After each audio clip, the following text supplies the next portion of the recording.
अब हम क्या करेंगे, यहाँ पर यूजर स्कीमा क्रिएट करेंगे। तो अगर आपको स्कीमा के बारे में कुछ भी नहीं पता है तो आप सिंपली क्या करें, mongoose JS पे जाइए।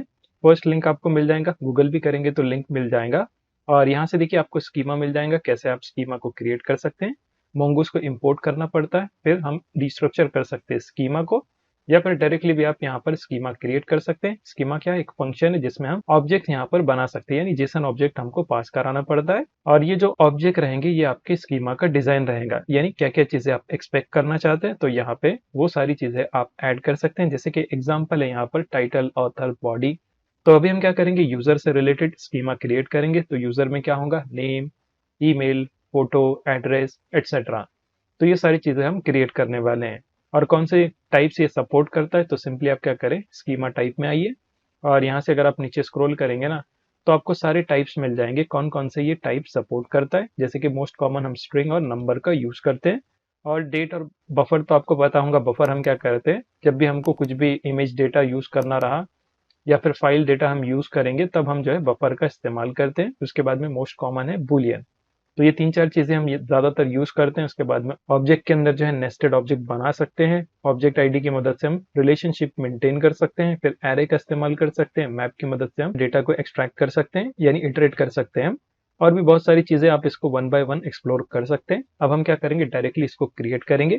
क्रिएट कैसे करेंगे, हम क्या करेंगे, मॉडल्स के फोल्डर के अंदर एक न्यू फाइल बनाएंगे और इसका नाम हम रखेंगे यूजर मॉडल डॉट जेएस। और इसमें हम क्या करेंगे, इंपोर्ट करेंगे पहले शुरू mongoose को फ्रॉम mongoose। सो mongoose में से हमने mongoose को इंपोर्ट कर दिया। अब इसके बाद में जो आप स्कीमा को डिजाइन कर सकते हैं, तो एक वेरिएबल के अंदर उसको साथ ही में स्टोर कर देंगे, जैसे कि कॉन्स्ट।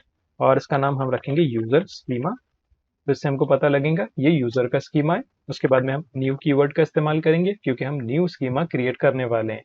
और स्कीमा हम कैसे क्रिएट करेंगे, mongoose के अंदर जो है हमको स्कीमा का ऑब्जेक्ट मिलता है, यानी मेथड कह लीजिए इसको। उसकी मदद से हम क्या कर सकते हैं, ऑब्जेक्ट्स उसके अंदर बना सकते हैं। डॉट स्कीमा, यहाँ पर एस कैपिटल में रहेगा। उसके बाद में फिर आप कुछ इस तरीके से जो है करली ब्रेसेस उसके अंदर ऐड कर देंगे। नीचे आपको एक्सपोर्ट भी करना है। पहले हम क्या करेंगे, इसके अंदर ऑब्जेक्ट्स बना लेंगे। जैसे कि क्या क्या चीजें आप इसमें गेट करेंगे, पहले शुरू हम क्या करेंगे, यूजर का नेम गेट करेंगे। सो यहाँ पर आप कुछ इस तरीके से नेम लिखेंगे, फिर करली ब्रेसेस। उसके अंदर फिर आपको टाइप बताना पड़ता है, उसका टाइप क्या रहेगा। तो हम क्या करेंगे, इसका टाइप रखेंगे स्ट्रिंग। और इसको रिक्वायर करेंगे, यानी यूजर को मस्ट है कि वो नेम प्रोवाइड करे। और साथ ही में आप वैलिडेशन भी परफॉर्म कर सकते हैं, तो डायरेक्ट आप एरे का इस्तेमाल कर सकते हैं। पहले जो कंडीशन रहेंगी वो रहेंगी बुलियन की, यानी ट्रू और फॉल्स की कंडीशन। तो हम क्या करेंगे, यहाँ पर रिक्वायर कर देंगे ट्रू।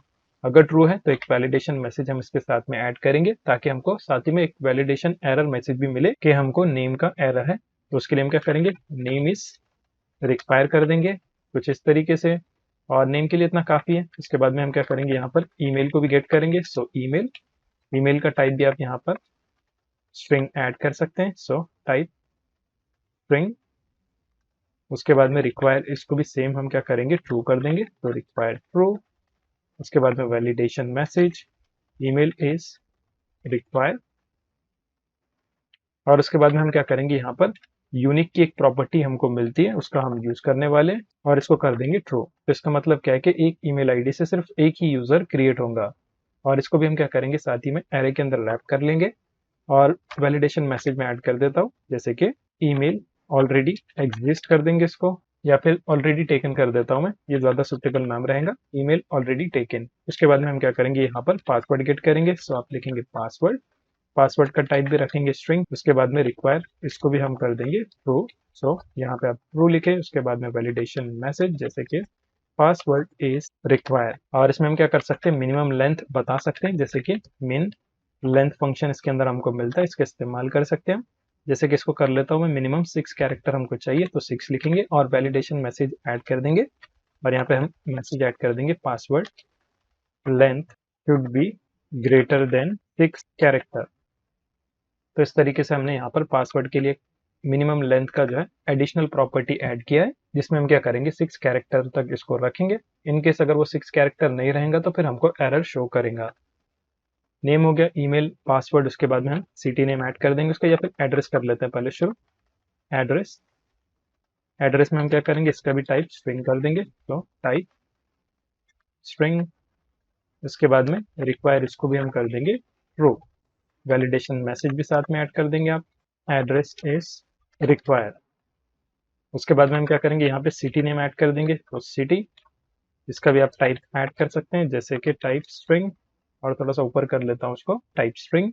उसके बाद में यहाँ पे भी हम रिक्वायर का यूज कर लेंगे, रिक्वायर एरे, और इसके अंदर फिर ट्रू कर देंगे इसको, और साथ ही में वैलिडेशन मैसेज, जैसे कि यहाँ पे सिटी नेम इज रिक्वायर, ये हमने ऐड कर दिया। उसके बाद में कंट्री भी आप ऐड कर सकते हैं, कंट्री, कंट्री का टाइप भी रखेंगे हम यहाँ पे स्ट्रिंग, फिर इसको भी रिक्वायर कर देंगे और रिक्वायर ट्रू, वैलिडेशन मैसेज भी साथ में, जैसे कि कंट्री नेम इज रिक्वायर।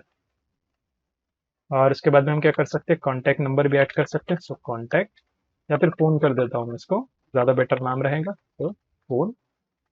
और यहाँ पे इसका भी टाइप हम क्या करेंगे, स्ट्रिंग कर देंगे। हो सकता है कंट्री कोड अगर वो प्रोवाइड कर देना तो फिर इशू हो जाएंगे, इसीलिए हमने इसका टाइप स्ट्रिंग रखा है। और रिक्वायर इसको भी कर देंगे हम ट्रू, वैलिडेशन मैसेज भी आप ऐड कर सकते हैं, जैसे कि फोन नंबर इज रिक्वायर।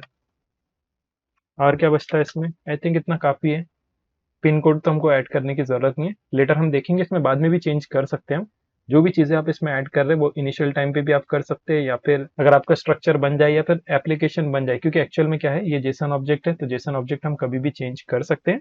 अगर हम माई सिक्वल डेटाबेस या फिर डायरेक्ट सिक्वल डेटाबेस यूज करेंगे ना, तो उसमें हम चेंज नहीं कर सकते, लेकिन हमारे पास नो सिक्वल डेटाबेस में इतनी फंक्शनैलिटी होती है कि हम बाद में भी इस डेटा को जो है चेंज कर सकते हैं, यानी ये जो भी स्कीमा है ना उसको हम बाद में भी मॉडिफाई कर सकते हैं, इनकेस अगर हम कुछ भूल जाए ना, तो फिर हम बाद में आके भी इसमें ऐड कर सकते हैं। और उसके साथ में एक प्रोफाइल पिक्चर भी हम ऐड कर देंगे। सो यहाँ पे मैं लिखता हूँ प्रोफाइल पिक, और यहाँ पे इसका टाइप कर देंगे फ्रेंड, और रिक्वायर नहीं करेंगे इसको फिलहाल के लिए, क्योंकि हमारे पास अभी नहीं है ना बना हुआ।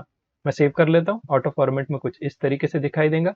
लास्ट में आपको क्या करना है, इसके बाद में टाइम स्टैम्प भी ऐड करना है।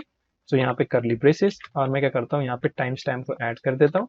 इसको आपको कर देना है ट्रू। तो इससे क्या होगा, क्रिएटेड ऐड और अपडेटेड ऐड की प्रॉपर्टी हमारे पास बन जाएंगी। जैसे कोई भी न्यू डॉक्यूमेंट क्रिएट होगा ना, तो उसके साथ में टाइम भी कैच होगा, तो उस टाइम के बेस पे हम क्या कर सकते हैं, फिल्टर्स भी परफॉर्म कर सकते हैं, या फिर हमको आइडिया रहेगा कब ये यूजर क्रिएट हुआ है। अब इसके बाद में हम क्या करेंगे, इस मॉडल को जो है ना एक्सपोर्ट कर देंगे। सो आप क्या करें, यहाँ पे एक वेरिएबल बना सकते हैं, या फिर डायरेक्टली भी आप उसको एक्सपोर्ट कर सकते हैं।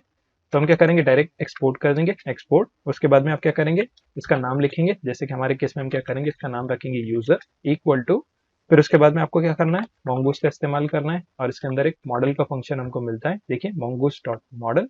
और इस मॉडल के अंदर आपको बताना पड़ता है कलेक्शन का नाम। कलेक्शन मतलब क्या है कि टेबल मान लीजिए, और ये जो भी डेटा रहेगा ना, तो इसको हम कहते हैं डॉक्यूमेंट। तो कलेक्शन का नाम हम क्या करेंगे, यूजर कर देंगे, सो यूजर्स। और उसके बाद में रेफरेंस टाइप आपको बताना पड़ता है। रेफरेंस कौन सा, कि कौन से बेसिस पे आप जो है इस कलेक्शन को क्रिएट करना चाहते हैं। तो हमारे केस में हम क्या करेंगे, यूजर के नाम से स्कीमा क्रिएट किया हुआ है, तो इसके बेस पे हम क्या करेंगे, कलेक्शन को क्रिएट करेंगे। तो इसके बाद में आप इसको पेस्ट कर दें, सेव कर लेते हैं इसको। तो देखिए यहाँ पर हमारे पास कलेक्शन क्रिएट हो चुका है। और साथ ही में मैं क्या करता हूँ, यहाँ पर जो है ना MongoDB कॉम्पास को ओपन कर लेता हूँ। सो MongoDB कॉम्पास, और आपको कनेक्ट हो जाना है अपने क्लाउड सर्वर से। सो यहाँ पर मेरे पास ऑलरेडी है, देखिए, तो मैं इससे डायरेक्टली कनेक्ट हो जाता हूँ। और अभी देखिए यहाँ पर हमारे पास कोई भी RN ई-कॉमर्स के नाम से डेटाबेस नहीं है। अब जैसे मैं फिर से सर्वर को रन करूंगा ना, तो एक डेटाबेस हमारे पास क्रिएट होना चाहिए। अगर अभी नहीं भी होता है तो कोई दिक्कत नहीं है, हमारे पास कुछ ना कुछ वैल्यूज अगर इसके अंदर आएंगी तब भी जो है डेटाबेस ऑटोमेटिकली क्रिएट हो जाएगा। तो चलिए टेस्ट कर लेंगे इसको एक बार। टर्मिनल, न्यू टर्मिनल, और आपको स्विच हो जाना है सर्वर डायरेक्टरी के अंदर, तो CD सर्वर, और यहाँ पे npm रन सर्वर, इतना लिख के आप एंटर प्रेस करिए। तो देखिए यहाँ पर सक्सेसफुली हमारा सर्वर रन हो चुका है, देख सकते हैं आप। और ये कनेक्ट भी हो चुका है MongoDB डेटाबेस से। तो एक बार हम देख लेंगे MongoDB कॉम्पास में, और यहाँ पर एक बार रिफ्रेश कर लें। इसके बाद में देखते हैं कोई क्रिएट हुआ है या नहीं। और यहाँ पे तो कोई अभी क्रिएट नहीं हुआ है, देख सकते हैं आप। तो हम क्या करेंगे, कोई ना कोई यूजर को जो है ना सेव कराएंगे, फिर उसके बाद में यहाँ पर वापस आके चेक करेंगे, क्योंकि हमारे पास अभी कोई भी डॉक्यूमेंट नहीं है ना, इस वजह से भी यहाँ पर डेटाबेस शो नहीं करेगा। तो हम क्या करेंगे, पहले शुरू जो है रजिस्टर का एपीआई क्रिएट कर लेंगे, और जैसे कोई न्यू यूजर क्रिएट होगा ना, तो फिर यहाँ पर आके वापस चेक करेंगे। तो आपको क्या करना है, पहले शुरू जो है यहाँ पर स्कीमा को क्रिएट करना है। स्कीमा कैसे क्रिएट करेंगे, बहुत सिंपल है। मॉडल के अंदर एक न्यू फाइल बनाएंगे, यूजर मॉडल, क्योंकि हम यूजर का मॉडल बना रहे हैं, इसीलिए हमने यहाँ पर यूजर मॉडल इसका नाम रखा है। हो सकता है बहुत से केसेस में आपको सिर्फ यूजर नाम मिले यहाँ पर, क्योंकि फोल्डर हमारे पास ऑलरेडी स्पेसिफाई कर रहा है किस लिए जो है यहाँ पर फाइल्स क्रिएट होने वाली है। तो मैंने सिर्फ आपको जो है यहाँ पर अच्छे से समझ में आए इसीलिए जो है आगे मॉडल लिखा हुआ है। तो नेमिंग कन्वेंशन यहाँ पर दूसरी भी हो सकती है, डायरेक्ट जो है मॉडल के अंदर आपको user.js की फाइल मिले, तो इसका आपको ध्यान रखना है। हमने यहाँ पर अच्छे से समझने के लिए जो है यूजर मॉडल उसके आगे लिखा हुआ है। सो यूजर मॉडल हमने क्रिएट किया, उसके अंदर हमने क्या किया, mongoose को इंपोर्ट किया, उसके बाद में यूजर स्कीमा के नाम से एक वेरिएबल क्रिएट किया, और उसके अंदर हमने क्या किया, न्यू कीवर्ड की मदद से जो है mongoose स्कीमा क्रिएट किया, और इसके अंदर हमने name, email, password, address, city, country, फिर फोन नंबर और फिर टाइम स्टैम्प को ऐड किया, और उसके बाद में इसको एक्सपोर्ट कर दिया। यहाँ पे देखिए हमने इसको एक्सपोर्ट डायरेक्ट किया mongoose.model की मदद से। अब ये यूजर के नाम से कलेक्शन क्रिएट होगा, और फिर इसका रेफरेंस टाइप हमने बता दिया। तो इस यूजर स्कीमा की मदद से क्या होगा, इसमें जो भी फील्ड्स हमने ऐड की है ना, तो ये सारी फील्ड्स का जो है ऑब्जेक्ट ऑटोमेटिकली हमारे डॉक्यूमेंट में बन जाएगा। सो आई होप यहाँ तक आपको समझ में आ गया होगा। नेक्स्ट हम क्या करेंगे, रजिस्टर एपीआई पर काम करेंगे।